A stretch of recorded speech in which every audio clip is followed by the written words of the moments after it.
Hey there, East Tennessee. I hope you have been doing good through most of this week. I wanted to take the opportunity to bring you over into the tropics to talk about what we got in Hurricane Ernesto. Now, what you're looking at here, this video is while it was Tropical Storm Ernesto and it was making its impacts on Puerto Rico. Now, our reporter Fernando Garcia Franceschini still has family that lives on the island of Puerto Rico, and this was sent in from his family. You can see how intense the rainfall is. Huge raindrops, all of this rain that is just moving in along the ground, the trees, the gusty winds, all of that blowing. And while it may not look necessarily extreme on its own, you have to remember that this is happening consistently for hours at a time as the tropical storm is passing its way along and past the island. So all of this has brought a lot of rainfall and a lot of damage into the area in particular, and they've seen quite a bit, upwards of 12 inches as we've looked all throughout the area. This is a look here from the National Weather Service at San Juan. A lot of the heaviest rainfall sitting further down to the south and even a bit over towards the east as well. These are rainfall totals upwards of 12 inches here of that pink, upwards of 8 to 10 inches as we look in some of those deeper colors of red, and that even includes some of the other islands that sit further over to the east as well.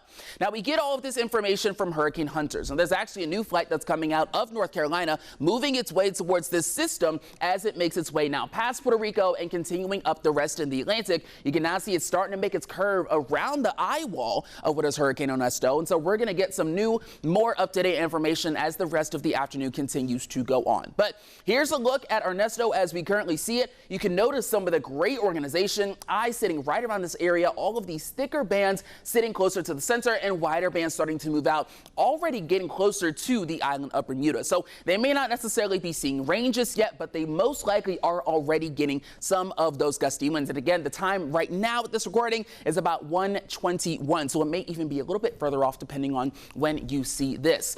Now, something I did want to bring up in the meantime, even though Ernesto is now past the island of Puerto Rico, they're still not done yet. They have excessive heat warnings and heat advisories going until 5 p.m. on Thursday, and 30% of the island still does not have power. So they are still in a bit of a dangerous situation in terms of maybe not having access to central air, being able to keep themselves safe when it comes to these kinds of conditions. Even in the wake of Ernesto, they may still be dealing with things like flooding because of some of the storm surge and even wind damage as well.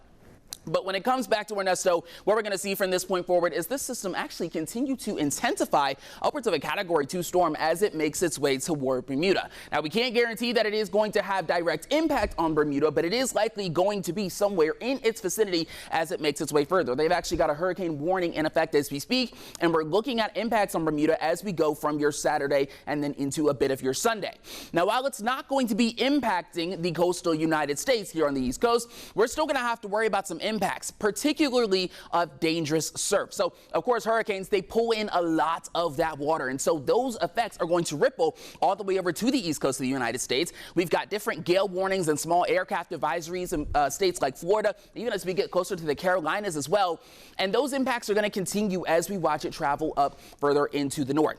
Now, the reason that it's still going to be able to intensify from this point is because we're still seeing very warm waters. When we were first looking at Ernesto begin to form just behind the Lesser Antilles Islands, it was still likely expected to become maybe a Category 1 storm. But one of the factors of that rapid intensification is all of the very warm waters. That is one of the big fuels of these hurricanes when they're out on open water. You see water temperatures of 85 degrees, 84 degrees as we look further down south by the islands. That continue 90-degree waters as we look around the island of Puerto Rico, which is why it somewhat quickly became a Category 1 hurricane as it passed the island. So now it's going to continue to sit in these warm waters, temperatures sitting in the mid-80s as it makes its way toward Bermuda.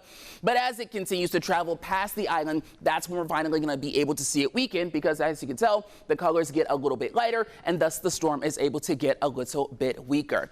But just wanted to remind you, once we're past Ernesto, we don't have anything that's in its wake behind it that we're quite looking at just yet, but we're pretty much in the thick of the season. We're halfway through August right now, and September 10th is considered the peak, so we're about a month from that point, so we still have quite a bit of activity to go. And when we do see that next disturbance, its name is going to be Francine. So make sure you stay tuned with us here on Channel 10. We're going to be able to keep you updated with everything you need to know.